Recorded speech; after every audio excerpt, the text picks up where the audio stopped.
வணக்கம், welcome to AJC academy. இன்றைக்கி இந்த கிளாஸில் நம்ம என்ன பார்க்க போகிறோன்னா, டிஎன்பிஎஸ்சி ஏஇ நோட்டிஃபிகேஷன் நம்மளுக்கு ரிலீஸ் பண்ணியிருக்காங்கன்னு எல்லாருக்குமே தெரியும். எல்லோரும் அப்ளை பண்ணியிருந்திருப்பீங்க. இன்னும் சில பேர் அப்ளை பண்ணாமல் இருந்தீங்கன்னா, நீங்களும் எல்லாருமே பிஇ டிகிரி கம்ப்ளீட் பண்ணவங்க, இல்லை எம்இ டிகிரி முடிச்சிருக்கவங்க எல்லாருமே சிவில் இன்ஜினியரிங் இந்த ஏஇ போஸ்ட்டுக்கு நம்ம அப்ளை பண்ணிக்கலாம். அதனால் எல்லோரும் இது வரைக்கும் அப்ளை பண்ணாதவங்க இன்னும் டைம் இருக்குது. அதுக்குள்ளே நீங்கள் அப்ளை பண்ணிடுங்க. இப்போ நம்ம இந்த வீடியோவில் நம்ம இப்போ என்ன பார்க்க போகிறோன்னா, எப்படி இந்த டிஎன்பிஎஸ்சி ஏஇ எக்ஸாமினேஷனுக்கு ப்ரிப்பரேஷன் பண்ணுறது அப்படின்னு பற்றி தான் நம்ம இந்த கிளாஸில் பார்க்க போகிறோம். பொதுவாக எடுத்துக்கிட்டிங்கன்னா, இப்போ ஏஇ எக்ஸாம் எடுத்துக்கிட்டிங்கன்னா கிட்டத்தட்ட நிறைய சிலபஸ் நம்மளுக்கு 10 யூனிட் இருக்குது சிலபஸில்.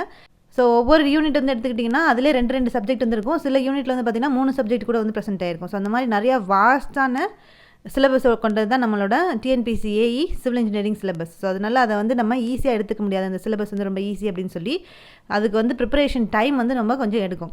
இப்போ நீங்கள் 1 மந்தில் இப்போ பார்த்திங்கன்னா, இப்போ இன்றைக்கி டேட்லேருந்து ஆரம்பித்தா கூட நம்மளுக்கு எக்ஸாம் ஆகஸ்ட் ஃபஸ்ட் வீக்லேருந்து 4th 8 வரைக்கும் அந்த டேட் கொடுக்குறதா சொல்லியிருக்காங்க. அது வரைக்கும் இப்போ இந்த நாள்லேருந்து நம்ம ஜூலை மந்த் ஃபுல்லாக இருக்குது. இதில் ஒரு 10 நாள் இருக்குது. 40+ டேஸ் ப்ரெசென்ட் ஆகிருக்கு. இன்னும் இந்த 40+ டேஸில் நீங்கள் இந்த சிலபஸை ஃபுல்லாக கம்ப்ளீட் பண்ண முடியுமா அப்படின்னு சொல்லி கேட்டிங்கன்னா, கண்டிப்பாக அதுக்கு சான்ஸ் கிடையாது. ஏன்னா இந்த சிலபஸ் நீங்கள் முடிக்கணும். அதே மாதிரி தமிழ் எலிஜிபிலிட்டி டெஸ்ட் இருக்குது. நெக்ஸ்ட் ரொம்ப இன்னும் பெரிய விஷயமான ஜெனரல் ஸ்டடீஸ் இருக்குது. ஜெனரல் ஸ்டடீஸில் சின்ன ஒரு சப்ஜெக்ட்லாம் கிடையாது. அதுலேயும் நிறையா வாஸ்டான சிலபஸ் அப்படியே ஒவ்வொரு யூனிட்லேயும் நிறையா ஃபிசிக்ஸ், கெமிஸ்ட்ரி, பயாலஜி, பாட்னி, ஜுவாலஜின்னு சொல்லி நிறையா எல்லாமே ஒவ்வொரு ஜெனரல் ஸ்டடீஸ்லேயும் ப்ரெசென்ட் ஆகிருக்கும் ஒவ்வொரு யூனிட்லேயும். அதனால் அதுவும் நிறையா வாஸ்டான சிலபஸ் கொண்டது தான். அதனால் நீங்கள் இந்த 40+ டேஸில் நீங்கள் கம்ப்ளீட் பண்ண முடியுமான்னு கேட்டிங்கன்னா, கண்டிப்பாக அதுக்கு சான்ஸ் கிடையாது. ரொம்ப குறைவு தான். பட் ஆனால் நீங்கள் ட்ரை பண்ணலாம். இப்போ ஸ்டார்ட் பண்ணணும், படிக்க ஸ்டார்ட் பண்ணணும்னு நினைக்கிறவங்க ஒரு ட்ரை வேணால் உங்களோட பெஸ்ட்டு நீங்கள் கொடுக்கலாம். இந்த எக்ஸாமில் இந்த மாதிரி இப்போ சொல்கிறபடியான ப்ரிப்பரேஷன் படி நீங்கள் பண்ணிங்கன்னா உங்களோட பெஸ்ட்டு நீங்கள் இந்த எக்ஸாமில் கொடுக்க முடியும். இது வரைக்கும் நீங்கள் அட்டன் பண்ணாதவங்க, சப்போஸ் இப்போ நீங்கள் படிக்கணும்னு ட்ரை பண்ணணும்னு நினைக்கிறவங்க அந்த ஒரு சான்ஸ் நீங்கள் ட்ரை பண்ணி பார்க்கலாம். இந்த எக்ஸாம் எப்படி இருக்கும் அப்படின்னு சொல்லி. அதுக்கான ஒரு ப்ரிப்பரேஷன் ஸ்ட்ராட்டஜிஸ் தான் இது. ஆனால் பொதுவாக நீங்கள் இப்போ எக்ஸாமினேஷனுக்கு இந்த civil engineering post, assistant engineering post நீங்கள் வாங்கியே தீரணும் அப்படின்னு நினச்சிங்கன்னா, அவங்க அந்த மாதிரி நினைக்கிற அந்த தாட் இருக்கக்கூடிய அந்த ஆஸ்பிரன்ஸ் எல்லாத்துக்குமே என்னென்னா, கண்டிப்பாக 6 months டியூரேஷன் இந்த சிலபஸ் ஃபுல்லாத்தையுமே, அதாவது சிவில் இன்ஜினியரிங் சிலபஸாக இருக்கட்டும், தமிழ் எலிஜிபிலிட்டி டெஸ்ட்டு, அதுக்கப்புறம் ஜெனரல் ஸ்டடீஸ், இந்த 3 எல்லாத்தையுமே 3 பார்ட் எல்லாத்தையுமே கவர் பண்ணுறதுக்கு நம்மளுக்கு கண்டிப்பாக குறைஞ்சபட்சம் 6 months தேவைப்படும். அந்த 6 months டியூரேஷன் இருந்தால் தான் நீங்கள் நல்லா இந்த ஏஇ போஸ்ட்டு கண்டிப்பாக உங்களால் வாங்க முடியும். அந்த மாதிரியான டியூரேஷன் இருந்தால் தான் நீங்கள் ஏஇ போஸ்ட் வாங்க முடியும். இந்த 40 நாள் டியூரேஷனில் கண்டிப்பாக உங்களால் ஏஇ போஸ்ட் வாங்க முடியாது. அது ரொம்ப சிரமமான விஷயம். ஏன்னா இந்த ஏஇ போஸ்ட்டுக்காகவே வருஷக்கணக்காக ப்ரிப்பேர் பண்ணிகிட்டு இருக்கவங்களும் இருக்காங்க. அந்த லாஸ்ட் 40 டேஸில் ப்ரிப்பேர் பண்ணி உங்களால் வாங்க முடியுமா அப்படின்றது கேட்டிங்கன்னா சான்ஸ் கம்மி தான். பட் ஆனால் நீங்கள் ட்ரை பண்ணி பார்க்கலாம். அதனால் கண்டிப்பாக 6 months டியூரேஷன் இருந்தால் தான் நீங்கள் இந்த சிலபஸ்லாம் கம்ப்ளீட் பண்ண முடியும். அந்த ஏஇ எக்ஸாமினேஷனும் எப்படி இருக்கும் அப்படின்னு பார்த்தீங்கன்னா, சாதாரணமாலாம் ஈஸியாக எல்லாருமே போய் அட்டன் பண்ணி நல்ல ஸ்கோர் வாங்குற மாதிரியெல்லாம் இப்போ கரண்ட்டாக நடந்துகிட்ருக்க TNPSC paper analysis question paper analysis பண்ணி பார்த்தீங்கன்னா அப்படிலாம் கிடையவே கிடையாது. கண்டிப்பாக உங்களால் 60% வரைக்கும் தான் ஆன்சர் ஓரளவுக்கு ஈஸியாக இருக்கும். அந்த கொஷின் பேப்பர் பார்த்திங்கன்னா 60% வரைக்கும் தான் நம்மளால் ஈஸியாக ஆன்சர் பண்ண முடியும். ரிமைனிங் இருக்கக்கூடிய 40% நீங்கள் ஆன்சர் பண்ணணுன்னா, நீங்கள் இன்னும் இன்டெப்த்தாக அந்த சிலபஸை கவர் பண்ணியிருந்தால் மட்டும்தான் இந்த 40% ஆன்சரை நீங்கள் பண்ண முடியும் அந்த கொஷின் பேப்பரில். இந்த 60% ஓவரால் எல்லாருமே இப்போ இந்த 40 டேஸில் ப்ரிப்பேர் பண்ணவங்க கூட இந்த 60% கொஷின்ஸை நீங்கள் அட்டன் பண்ண முடியும். பட் ஆனால் அந்த ரிமைனிங் இருக்கக்கூடிய 40% தான் உங்களோட ரேங்கை நிர்ணயிக்க போகிறது. இந்த 40% தான். அதுதான் என்ன எப்படி இருக்குன்னு பார்த்தீங்கன்னா, அந்த கொஷின்ஸ் எல்லாமே ரொம்ப டஃப் கொஷின்ஸாக இருந்திருக்கும், மாடரேட் கொஷின்ஸும் வந்திருக்கும். அவ்வளோ சீக்கிரம் எல்லாராலையும் அந்த கொஷின்ஸை அட்டன் பண்ண முடியாது. ஏன்னா புக்குக்குள்ளே இருந்து லைன் பை லைன்லாம் சில சமயம் கேட்டிருப்பாங்க. அந்த மாதிரியான ஒரு கேட்டகிரி இந்த 40% ப்ரெசென்ட் ஆகிருக்கும். அப்போ இப்போ 40 டேஸில் இந்த எக்ஸாம் அட்டன் பண்ணணும்னு நினைக்கிறவங்க 60% ஸ்கோர் நீங்கள் எடுக்க முடியும். பட் ரிமைனிங் இருக்கக்கூடிய 40% நீங்கள் ஸ்கோர் பண்ணணும்னா நீங்கள் 6 months ப்ரிப்பரேஷன் பண்ணால் மட்டும்தான் இந்த ரிமைனிங் இருக்கக்கூடிய 40% ஸ்கோரை நீங்கள் கொஞ்சமாவது ரீச் பண்ண முடியும். அதுதான் நம்மளோட முக்கியமாக நோட் பண்ண வேண்டிய ஒரு விஷயம். இப்போ இந்த எக்ஸாம் எப்போ நடக்க போகுது, இதுக்கு லாஸ்ட் டேட் எப்போ சொல்லியிருக்காங்க அப்படின்றது பார்த்துடலாம். நம்மளுக்கு நோட்டிஃபிகேஷன் 21 கொடுத்துருக்காங்க. மே மாதமே கொடுத்துருக்காங்க. இப்போ ஜூன் மாதம் லாஸ்ட் டேட் எப்போன்னு பார்த்தோன்னா, லாஸ்ட் டேட் 25/6. ஸோ 12 மணியோட வந்து முடிச்சிடுறாங்க. இந்த ஒன் வீக் தான் இருக்குது. ஸோ அந்த 1 வீக்குள்ளே யாரெல்லாம் வந்து அப்ளை பண்ணலையோ எல்லாருமே வந்து அப்ளை பண்ணிடுங்க. எல்லாருமே வந்து இந்த சிவில் இன்ஜினியரிங் எக்ஸாம் வந்து எக்ஸாமுக்கு வந்து ட்ரை பண்ணி பாருங்கள். ஸோ ஏதாவது கரெக்ஷன் வந்து நீங்கள் பண்ணணும் அப்படின்னு நினச்சிங்கன்னா அதுக்கு டைம் வந்து கொடுத்துருக்காங்க. அது 29லேருந்து 1/7 வரைக்கும் வந்து கொடுத்துருக்காங்க. ஸோ அந்த கரெக்ஷன் ஏதாவது இருந்துச்சுன்னா நீங்கள் அதை போய் கரெக்ட் பண்ணிக்கலாம். அந்த விண்டோஸ் ஓப்பன் ஆகிருக்கும், அப்போ நீங்கள் கரெக்ட் பண்ணிக்கலாம். ஸோ இதான் அந்த டேட் வந்து கொடுத்துருக்காங்க. அதுக்கப்புறம் நம்மளுக்கு இந்த சிவில் இன்ஜினியரிங்கில் வந்து பார்த்தோன்னா இந்த எக்ஸாமினேஷன் ப்ரிப்பரேஷன் வந்து பண்ணுறதுக்கு 3 பார்ட் வந்துருக்கும். பேப்பர் 1ல் வந்து தமிழ் எலிஜிபிள் டெஸ்ட் வந்துருக்கும். அதுக்கப்புறம் வந்து ஜெனரல் ஸ்டடீஸ் வந்துருக்கும். அப்புறம் பார்த்தோன்னா தேர்ட் வந்து பார்ட் சியில் வந்து ஆப்டிடியூட் அண்ட் மென்டல் எபிலிட்டி வந்து ப்ரெசென்ட் ஆயிருக்கும். இது எல்லாம் இந்த 3 வந்து பேப்பர் 1ல். பேப்பர் 2ல் வந்து பார்த்தோன்னா நம்மளோட சிவில் இன்ஜினியரிங் சப்ஜெக்ட் பேப்பர் வந்து ப்ரெசென்ட் ஆயிருக்கும். ஸோ இந்த தமிழ் எலிஜிபிள் டெஸ்ட் வந்து நம்ம வந்து 6th to 12th வரைக்கும் எஸ்எஸ்எல்சி ஸ்டாண்டர்டில் வந்து கொடுத்துருக்காங்க. பட் ஆனால் நம்ம ப்ரிப்பேர் பண்ணுறது 6th to 12th வரைக்கும் கண்டிப்பாக ப்ரிப்பேர் பண்ணால் தான் நம்மளுக்கு இப்போ கேட்கக்கூடிய கொஷின்ஸ் எல்லாத்துக்கும் ஆன்சர் பண்ண முடியும். ஏன்னா அந்தளவுக்கு ரொம்ப அதுவே அதோட ஸ்டாண்டர்ட்ஸும் அந்த கொஷினோட ஸ்டாண்டர்ட்ஸும் வந்து இம்ப்ரூவைஸ் பண்ணிகிட்டே வந்திருக்காங்க. ஸோ எப்படி வந்து டிஎன்பிஎஸ்சி Group 4 Group 2க்கு வந்து கேட்குறாங்களோ தமிழ் கொஷின்ஸு அது ரிலேட்டடாக தான் நம்மளுக்கும் இப்போ தமிழ் எலிஜிபிள் டெஸ்ட்டில் வந்து கேட்குறனால கொஞ்சம் நம்மளும் வந்து அதோட ஸ்டாண்டர்டை இம்ப்ரூவைஸ் பண்ணணும். ஸோ அதனால் 6th to 12th வரைக்கும் கண்டிப்பாக நம்ம வந்து இந்த தமிழ் எலிஜிபிள் டெஸ்ட்டில் வந்து படிச்சு தான் ஆகணும். அதுக்கப்புறம் ஜெனரல் ஸ்டடீஸில் டிகிரி ஸ்டாண்டர்ட் வரைக்கும் கொடுத்துருக்காங்க. நம்ம டிகிரி ஸ்டாண்டர்ட் வரைக்கும் வந்து ஸோ அந்த ஜெனரல் ஸ்டடீஸ்க்கு வந்து என்னென்ன புக்ஸ் அப்படின்னு சொல்லி நம்மளோட டிஎன்பிசியை வந்து ரிலீஸ் பண்ணியிருக்காங்க. இந்த புக்ஸ்லாம் வந்து ஃபாலோ பண்ணணும் அப்படின்னு சொல்லி. ஸோ அது முக்கியமாக நம்ம வந்து முக்கியமான சோர்ஸ் நம்மக்கிட்ட இருக்கிறது எதுன்னு பார்த்தோன்னா இந்த 6th to 12th வரைக்கும் இருக்கக்கூடிய நம்மளோட ஸ்கூல் புக்ஸை அது வந்து சயின்ஸாக இருக்கலாம், சோஷியலாக இருக்கலாம், எல்லாமே பாலிட்டி, எக்கனாமிக்ஸ் எல்லாமே வந்து நம்மளோட ஸ்கூல் புக்ஸ்லேருந்து ஃபஸ்ட்டு அதை ப்ரிப்பேர் பண்ணாலே வந்து போதும். அதில் நம்ம நல்ல ஸ்கோர் வந்து பண்ண முடியும். அதுக்கப்புறம் தான் நம்ம வந்து ரிமைனிங் இருக்க புக்ஸ் வந்து நம்ம பார்க்கணும். ஃபஸ்ட்டு ஸ்கூல் புக்கை வந்து படிச்சுட்டு தான் அதுக்கப்புறம் போகணும் மற்ற புக்ஸுக்கு. ஸ்கூல் புக்கே வந்து படிக்காமல் மற்ற புக்குக்கு நீங்கள் போனீங்கன்னா ரொம்ப உங்களுக்கு கஷ்டமாக தான் இருக்கும். ஏன்னா நம்மளோட ஃபுல் சோர்ஸ் வந்து நம்மளுக்கு ஜெனரல் ஸ்டடீஸ்லேருந்து எதுலேருந்து எடுப்பாங்கன்னு பார்த்தோன்னா நம்ம ஸ்கூல் புக்ஸ்லேருந்து தான் வந்துருக்கும். கொஷின்ஸ் வேணால் கொஞ்சம் ட்விஸ்ட் பண்ணி கேட்பாங்களே தவிர பட் ஆனால் கண்டென்ட் எல்லாமே வந்து ஸ்கூல் புக்கில் இருக்கிற கண்டென்ட் தான் வந்து வரும். ஸோ அதை நம்ம ஸ்கூல் புக்ஸில் தான் வந்து படிக்கணும். அதுக்கப்புறம் ஆப்டிடியூட் மென்டல் எபிலிட்டி அதுவும் வந்து ஸ்கூல் புக்ஸில் இருக்குது. அந்த மேக்ஸ் வந்து போட்டு பார்க்கலாம். இல்லைனா அதுக்கு எக்ஸ்ட்ராவாக வந்து அகர்வால் புக் வந்து இருக்குது ஆப்டிடியூடுக்கு. ஸோ அந்த புக் வந்து நீங்கள் ட்ரை பண்ணி பார்க்கலாம். ஸோ இந்த தமிழ் எலிஜிபிள் டெஸ்ட் பேப்பர் வந்து எவ்வளோ மார்க்னு பார்த்தீங்கன்னா 100 கொஷின்ஸ் வந்து இருக்கும். 150 மார்க்ஸ்க்கு வந்து நம்மளுக்கு மார்க் வந்து 150 மார்க்கு 100 கொஷின்ஸ் வந்து கேட்பாங்க. அதுக்கப்புறம் ஜெனரல் ஸ்டடீஸ் வந்து பார்த்தீங்கன்னா 75 கொஷின்ஸ் வந்துருக்கும் 150 மார்க்ஸுக்கு. ஆப்டிடியூட் வந்து 25 கொஷின்ஸ் வந்துருக்கும். ஸோ இது ரெண்டும் சேர்த்து வந்து நம்மளுக்கு 150 மார்க்கு. இது மட்டும் தமிழ் எலிஜிபிள் டெஸ்ட் மட்டும் வந்து 150 மார்க் வந்து இருக்கும். டோட்டலாக வந்து 300 மார்க்கு. அதுக்கப்புறம் பேப்பர் 2 எடுத்துக்கிட்டோன்னா நம்மளோட engineering paper civil engineering paper அது வந்து 200 கொஷின்ஸ் வந்துருக்கும். இதுவும் 3 ஹார்ஸ். இந்த பேப்பர் 1 3 ஹார்ஸ், இந்த பேப்பர் 2 3 ஹவர்ஸு. ஸோ எவ்வளோ மார்க்ஸ் வந்து பார்த்தோன்னா பேப்பர் 2க்கு வந்து 300 மார்க்ஸ். ஸோ எவ்வளோ மார்க்ஸ் வந்து ஸ்கோர் பண்ணுறோம் அப்படின்றது எதெல்லாம் எந்த பார்ட்டெல்லாம் வச்சு கால்குலேட் பண்ணுறாங்கன்னு பார்த்தோன்னா பார்ட் பி ஆனால் ஜெனரல் ஸ்டடீஸ் பேப்பர் எடுத்துக்குவாங்க, பார்ட் சி ஆப்டிடியூட் பேப்பர் எடுத்துக்குவாங்க, அதுக்கப்புறம் பேப்பர் 2. ஸோ இந்த 3 இது தான் வந்து எடுத்துக்குவாங்க. இந்த 3 இது கால்குலேட் பண்ணி தான் டோட்டலாக வந்து 450 மார்க்ஸ்க்கு வந்து கால்குலேட் பண்ணுறாங்க. அதுக்கப்புறம் வந்து பார்த்தோன்னா ஃபஸ்ட்டு இந்த பேப்பர் 1 மட்டும் வந்து OMR ஷீட்டில் வந்து நீங்கள் எழுதுகிற மாதிரி இருக்கும். அதுக்கப்புறம் பேப்பர் 2 வந்து எதில் இருக்கும் பார்த்தோன்னா CBT கம்ப்யூட்டர் பேஸ்ட் டெஸ்ட்டாக வந்து ப்ரெசென்ட் ஆகிருக்கும். இதுதான் வந்து நம்மளோட ப்ரொசீஜர். இந்த டிஎன்பிசி எக்ஸாம் எக்ஸாமினேஷன் வந்து இப்படி தான் வந்து நடக்க போகுது. ஸோ நம்மளுக்கு எக்ஸாம் டேட் வந்து எது வரைக்கும் சொல்லியிருக்காங்க பார்த்தீங்கன்னா 4/8லேருந்து ஆரம்பித்து 10/8 வரைக்கும் வந்து சொல்லியிருக்காங்க. ஸோ அந்த வீக் ஃபுல்லாகவே வந்து நம்மளுக்கு ஒவ்வொரு பேப்பருக்கும் ஒவ்வொரு எக்ஸாம் வந்து நடக்கும். Tamil eligible test general studies மட்டும் ஒரு நாள் வந்து நடக்கும். மீதி ரிமைனிங் இருக்கக்கூடிய பேப்பர்ஸ் எல்லாமே வந்து ஒவ்வொரு நாள் வந்து வைப்பாங்க. ஸோ இதுதான் நம்மளுக்கு எக்ஸாம் டேட்டு. ஸோ அதுக்கு முன்னாடி நம்ம எல்லாத்தையுமே வந்து ப்ரிப்பேர் பண்ணி கம்ப்ளீட் பண்ணி ரிவிஷன் பண்ணி வச்சுருந்தா தான் இந்த எக்ஸாம் போய் நம்ம நல்லா அட்டன் பண்ண முடியும். ஸோ மொத்தம் இப்போ வந்து நம்ம ஏற்கனவே சொன்னது தான் 40+ டேஸ் இருக்குது. இந்த 40+ டேஸை எப்படி வந்து கரெக்டாக யூட்டிலைஸ் பண்ண போகிறோம். ஸோ ஏன்னா நம்மளுக்கு எந்த ஒரு எக்ஸாம் நம்ம எடுத்துக்கிட்டாலும் சரி ப்ரிப்பரேஷன் பண்ண ஸ்டார்ட் பண்ணும்போது நம்ம ஆர்வமாக தான் வந்து நோட்டிஃபிகேஷன் பார்த்ததுக்கப்புறம் நம்ம வந்து ஆர்வமாக சரி இந்த எக்ஸாம் வந்து நம்ம வந்து படிப்போம் அப்படின்னு சொல்லி தான் வந்து போவோம். பட் ஆனால் அதுக்கப்புறம் வந்து பார்த்தோன்னா ஒரு 2 நாள் 3 நாள் கழித்து நம்மளோட ரியாலிட்டி அப்படியே வந்து சேஞ்ச் ஆக ஆரம்பிக்கும். ஸோ வந்து ஒவ்வொரு டாப்பிக்கும் வந்து படிக்கிறதுக்கே கொஞ்சம் டைம் எடுக்கும். நோட்ஸ் எடுக்கணும், அதை வந்து திருப்பி படிக்கணும். ஸோ அந்த மாதிரி வந்து நம்மளோட தாட் எல்லாமே கொஞ்சம் கொஞ்சமாக வந்து இவ்வளோ வேலை இருக்கா அப்படின்னு சொல்லி கொஞ்சம் கொஞ்சமாக அப்படியே ட்ராப் ஆகிட்டே வரும். நம்ம இந்த எக்ஸாம் எழுதியே ஆகணுமா, சரி அடுத்த வருஷம் பார்த்துக்கலாம் அப்படின்னு சொல்லி அந்த தாட்டுக்கு அப்படியே வந்து போக ஆரம்பிச்சிருவோம். ஸோ அந்த மாதிரியான தாட்டுக்கெலாம் வந்து போகாமல் இந்த எக்ஸாமை நீங்கள் ட்ரை பண்ணணும், நோட்டிஃபிகேஷன் பார்த்ததும் உங்களுக்கு கொஞ்சம் ஆசை வருது அப்படின்னா அந்த ஆசையை நீங்கள் வந்து அப்படியே விஸ்டாண்ட் பண்ணி இந்த எக்ஸாமுக்கு நீங்கள் ப்ரிப்பேர் பண்ண ஸ்டார்ட் பண்ணிடுங்க. ஸ்டார்ட் பண்ணி அந்த எக்ஸாம் வந்து உங்களால் கடைசி வரைக்கும் நீங்கள் ஒரு எக்ஸாமுக்கு எவ்வளோ கடைசி நாள் வரைக்கும் ட்ரை பண்ணுறீங்க அப்படின்றது தான் வந்து முக்கியமே தவிர ஃபஸ்ட்டு 2 நாளில் வந்து ஃபஸ்ட்டு நாள் பார்த்து தான் ஆர்வம் வந்து அதுக்கப்புறம் 2வது நாள் 3வது நாள் அப்படியே கொஞ்சம் கொஞ்சமாக போய் அந்த படிக்கிறதே விட்டுடுற அந்த தாட் நம்மளுக்கு தேவையில்லை. கடைசி வரைக்கும் நீங்கள் எவ்வளோ வந்து ப்ரிப்பேர் பண்ணிட்டு போகிறீங்க அப்படின்றது தான் அந்த வில் பவர் தான் ரொம்ப வந்து முக்கியம்.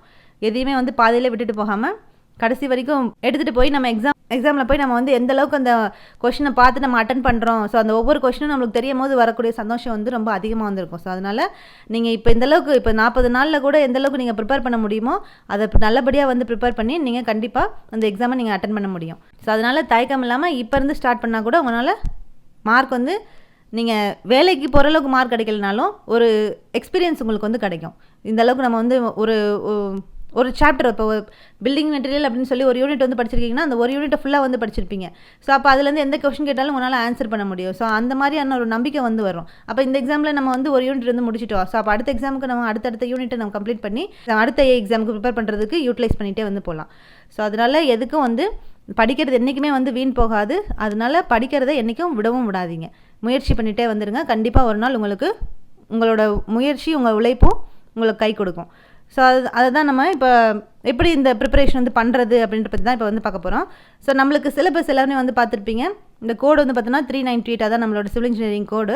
ஸோ இதில் நம்மளுக்கு 10 யூனிட்ஸாக வந்து பிரிச்சிருக்காங்க. இப்போ building material and construction practice. So இப்போ பார்த்தோன்னா நம்மளோட சிலபஸ்லேயே வந்து கொடுத்துட்டாங்க எவ்வளோ கொஷின்ஸ் வந்து கேட்பேன் அப்படின்னு சொல்லி. டிஎன்பிசிலே வந்து இவ்வளோ கொஷின்ஸ் வந்து வரும் ஒவ்வொரு யூனிட்டில் அப்படின்னு சொல்லி வந்து கொடுத்துட்டாங்க.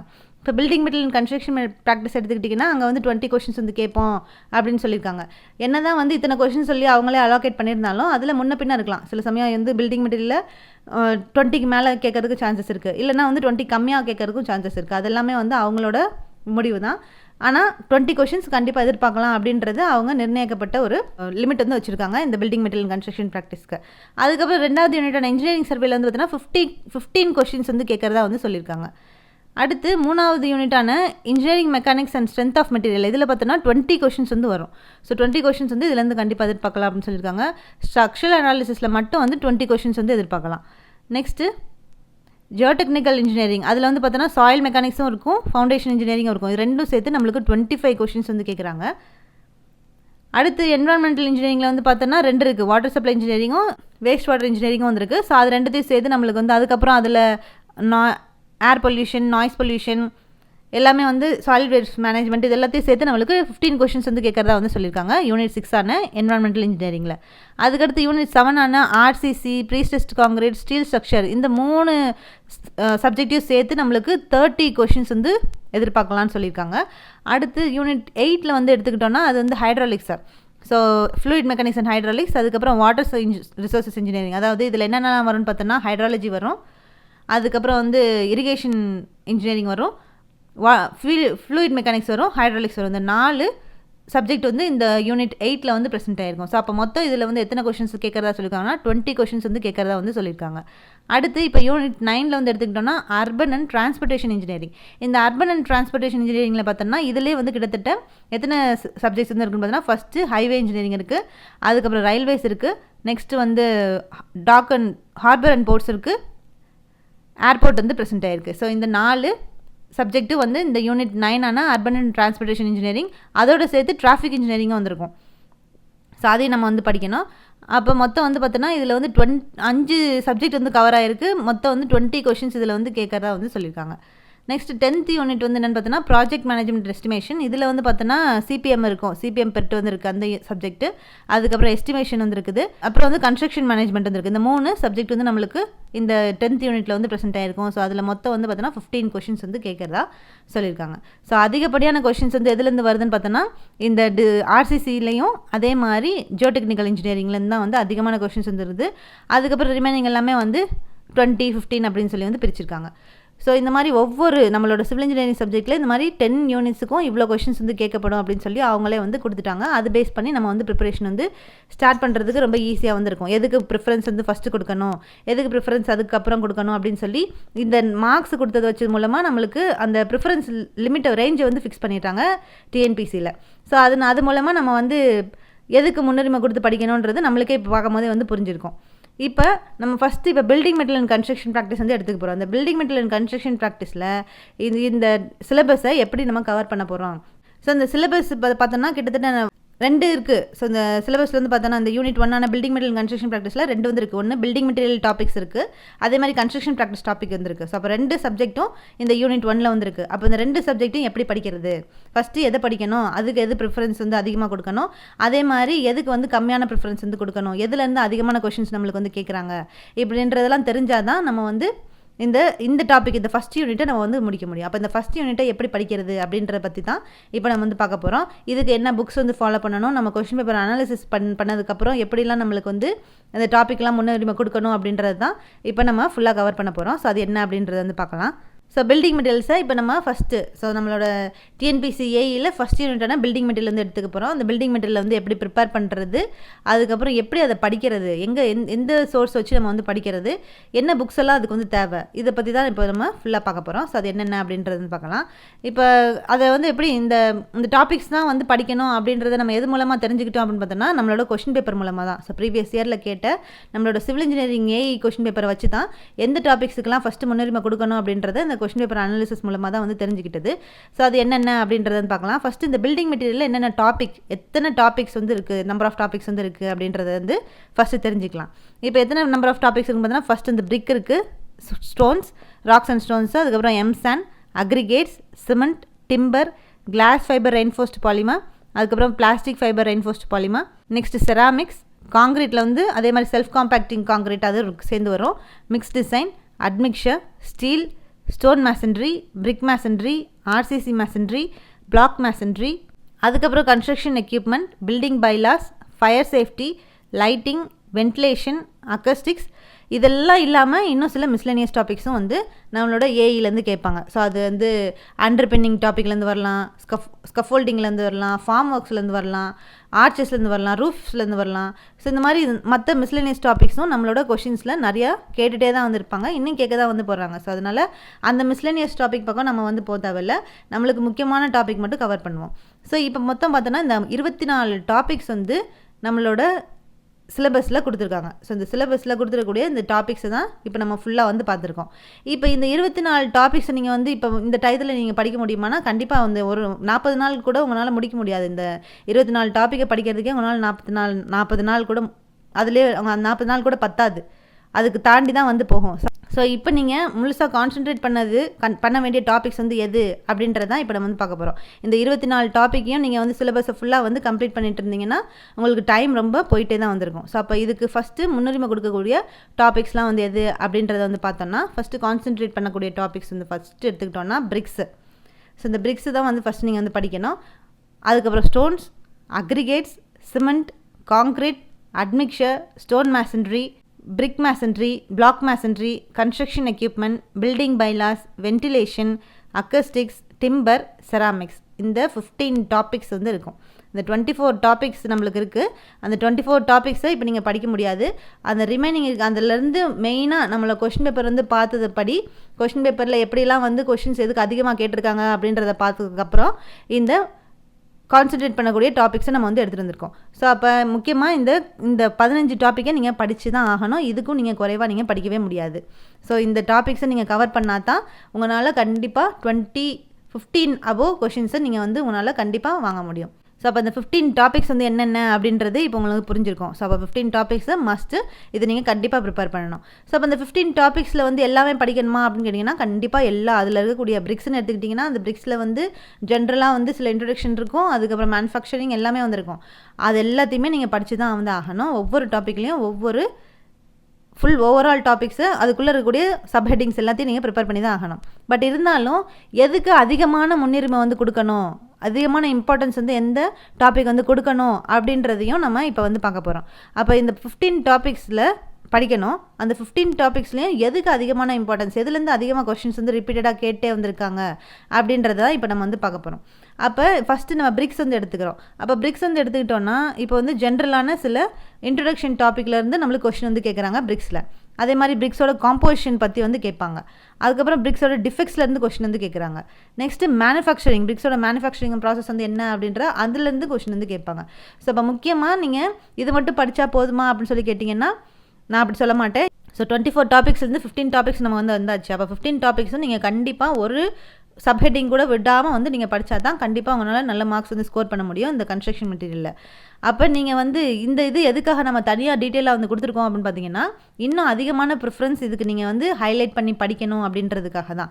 ஏன்னா இந்த ஒரு இப்போ நிறைய சின்ன சின்ன சப்ஹெட்டிங்ஸ் இருக்கும் போது நீங்கள் சில சப்ஹெட்டிங்கை ஈஸியாக விட்டுட்டு போயிடலாம். அந்த மாதிரி நீங்கள் விடக்கூடாது அப்படின்றதுக்காக தான் சில ஹெட்டிங்ஸை பாயிண்ட் அவுட் பண்ணி வந்து கொடுத்துருக்கு. ஸோ அப்போ இந்த ஹெட்டிங்ஸ் எல்லாம் நீங்கள் வந்து பாயிண்ட் அவுட் பண்ணி நீங்கள் ஹைலைட் பண்ணி படிக்கும் போது அதுக்கு இன்னும் நீங்கள் முன்னுரிமை கொடுக்கணும். அப்போ காம்போசிஷன் எடுத்துக்கிட்டிங்கன்னா அந்த சிலிக்கா எவ்வளோ பர்சன்டேஜ், அலுமினா எவ்வளோ பர்சன்டேஜ், அந்த மாதிரி அதோட காம்போசிஷனை பற்றி கண்டிப்பாக நீங்கள் இன்னும் டீட்டெயிலாக வந்து படிக்கணும். அதுக்கப்புறம் டிஃபெக்ட்ஸ் என்னென்ன இருக்குது, சஃப்ஸ்னா என்ன, பிளிஸ்டர்னா என்ன அப்படின்னு சொல்லி அந்த மாதிரியான டிஃபெக்ட்ஸில் பற்றி வந்து தெரிஞ்சுக்கணும். மேனுஃபேக்சரிங் ப்ராசஸ் வந்து எப்படி பண்ணுறாங்க அப்படின்றதையும் தெரிஞ்சுக்கணும். ஸோ அதுக்காக தான் இதுக்கெல்லாம் நீங்கள் இன்னும் இம்பார்ட்டன்ஸ் கொடுத்து படிக்கணுன்றதுக்காக தான் இது இன்னும் வந்து ஹைலைட் பண்ணி வந்து நம்ம காட்டுறது. அப்போ பிரிக்ஸ் டாப்பிக்கில் இதெல்லாம் வந்து கவர் பண்ணிக்கணும், ஹைலைட் பண்ணி படிக்கணும், பட் எல்லாமே படிக்கணும். அதை முக்கியமாக நோட் பண்ணிக்கோங்க. எல்லா டாபிக்ஸையும் நீங்கள் கண்டிப்பாக படித்தே தான் ஆகணும். இது கொடுத்ததுக்கு காரணம் நீங்கள் இன்னும் வந்து இதை ஹைலைட் பண்ணி படிக்கணுன்றதுக்காக தான். அடுத்து ரெண்டாவது டாபிக் என்னென்னு பார்த்தீங்கன்னா ஸ்டோன். ஸோ ஸ்டோன் எடுத்துக்கிட்டிங்கன்னா அதில் ஜென்ரலாக வந்து சில இன்ட்ரடக்ஷன் டாபிக்ஸ்லேருந்து கேட்கலாம். குவாரி, அந்த குவாரிங் ப்ராசஸ் வந்து இருக்குல்ல, ஸோ அதுலேருந்து கேட்பாங்க. டெஸ்டிங்ஸ், ஸ்டோனோட டெஸ்டிங்ஸ் வந்துருக்கு, அதுலேருந்து அதிகமான கொஷின்ஸ் வந்து வருது. அதுக்கப்புறம் அக்ரிகேட்ஸ் எடுத்துக்கிட்டிங்கன்னா நம்மளுக்கு தியரியை வந்து அதிகமாக கேட்டதை விட சம்ஸ் தான் வந்து இதில் அதிகமாக வந்து கேட்பாங்க. இதிலேருந்து கண்டிப்பாக ஒரு சம் நம்ம எதிர்பார்க்கலாம் கொஷின் பேப்பரில். ஸோ அந்த மாதிரியான டாபிக் தான் இந்த அக்ரிகேட்ஸ் டாபிக். ஸோ சம் வந்து நீங்கள் கண்டிப்பாக எதிர்பார்க்கலாம். மற்ற ஜென்ரலான பாயிண்ட்ஸ் என்னென்ன இருக்கோ அக்ரிகேட்ஸில் அது எல்லாத்தையும் வந்து ப்ரிப்பேர் பண்ணிக்கோங்க. நெக்ஸ்ட் இப்போ ஃபோர்த்து டாபிக் என்னென்னு பார்த்தீங்கன்னா சிமெண்ட். ஸோ சிமெண்ட் வந்து அதிகமான கொஷின்ஸை ஃபோர் கொஷின் 5 கொஷின் வரைக்கும் கூட நம்மளுக்கு கொஷின் பேப்பரில் வந்து கேட்குறாங்க. அப்போ சிமெண்ட்டில் வந்து என்னென்னு பார்த்தோன்னா அதோட ப்ராசஸ் வந்து தெரியணும். வெட் ப்ராசஸ், டை ப்ராசஸ்னால் வந்து என்ன, அதில் என்னென்ன நடக்குது அப்படின்றதான் தெரியணும். டிஃப்ரெண்ட் டைப்ஸ் ஆஃப் சிமெண்ட்டுக்கு கண்டிப்பாக இதுலேருந்து ஒரு கொஷின் வந்து எதிர்பார்த்துடலாம். ஐஎஸ் கோடு படிலாம் வந்து கேட்பாங்க. இந்த டைப் ஆஃப் சிமெண்ட் வந்து எந்த ஐஎஸ் கோடை சேர்ந்தது அப்படின்னு சொல்லி அந்த மாதிரிலாம் ஐஎஸ் கோட் ஸ்டாண்டர்ட்ஸ்லாம் வந்து கேட்குறாங்க. ஹைட்ரேஷன் ப்ராசஸ்லேருந்து கொஷின் வந்து கேட்பாங்க. டெஸ்டிங்ஸ்லேருந்து கொஷின் கேட்பாங்க. ஓவராலாக எல்லா டாபிக்ஸ்லேருந்தும் நீங்கள் கவர் பண்ணிக்கணும். பட் ஆனால் இதிலெல்லாம் வந்து இன்னும் அதிக இம்பார்ட்டன்ஸ் வந்து கொடுக்கணும். இது வந்து சிமெண்ட் டாப்பிக்கில். நெக்ஸ்ட்டு 5வது டாபிக் பார்த்தீங்கன்னா காங்கிரீட். ஸோ காங்கிரீட்டும் ரொம்ப ரொம்ப ரொம்ப மஸ்டான ஒரு டாப்பிக்கு. இதை கண்டிப்பாக நீங்கள் விட்டுட்டே போகக்கூடாது. அந்த மாதிரியான டாபிக் இந்த காங்கிரீட்டு. இதுலேருந்து எந்தெந்த டாப்பிக்கில் முக்கியமான படிக்கணும்னு பார்த்தோன்னா கோல்டு வெதர் காங்கிரீட் படிக்கணும், ஹாட் வெதர் காங்கிரீட்டிங், அப்புறம் காங்கிரீட்டோட டைப்ஸு, டெஸ்டிங்ஸு, வாட்டர் சிமெண்ட் ரேஷியோலேருந்து கேட்பாங்க. மற்ற எல்லா டாபிக்ஸ்லேருந்தும் கேட்பாங்க. ஸோ அப்போ இந்த காங்கிரீட் ரொம்ப மஸ்டான ஒரு டாபிக். இதுலேருந்துலாம் வந்து முக்கியமான கொஷின்ஸ் வந்து வரும். அதுக்கப்புறம் அட்மிக்ஷன் பார்த்தோன்னா எல்லா அட்மிக்ஷன்ஸும் நம்ம படிக்கணும். பிளாஸ்டைசர், சூப்பர் பிளாஸ்டைசரு, பொஸ்லோனாஸ், இந்த மாதிரி எல்லா அட்மிக்ஷன்ஸும் கண்டிப்பாக வந்து ப்ரிப்பேர் பண்ணி தான் வந்தாகணும்.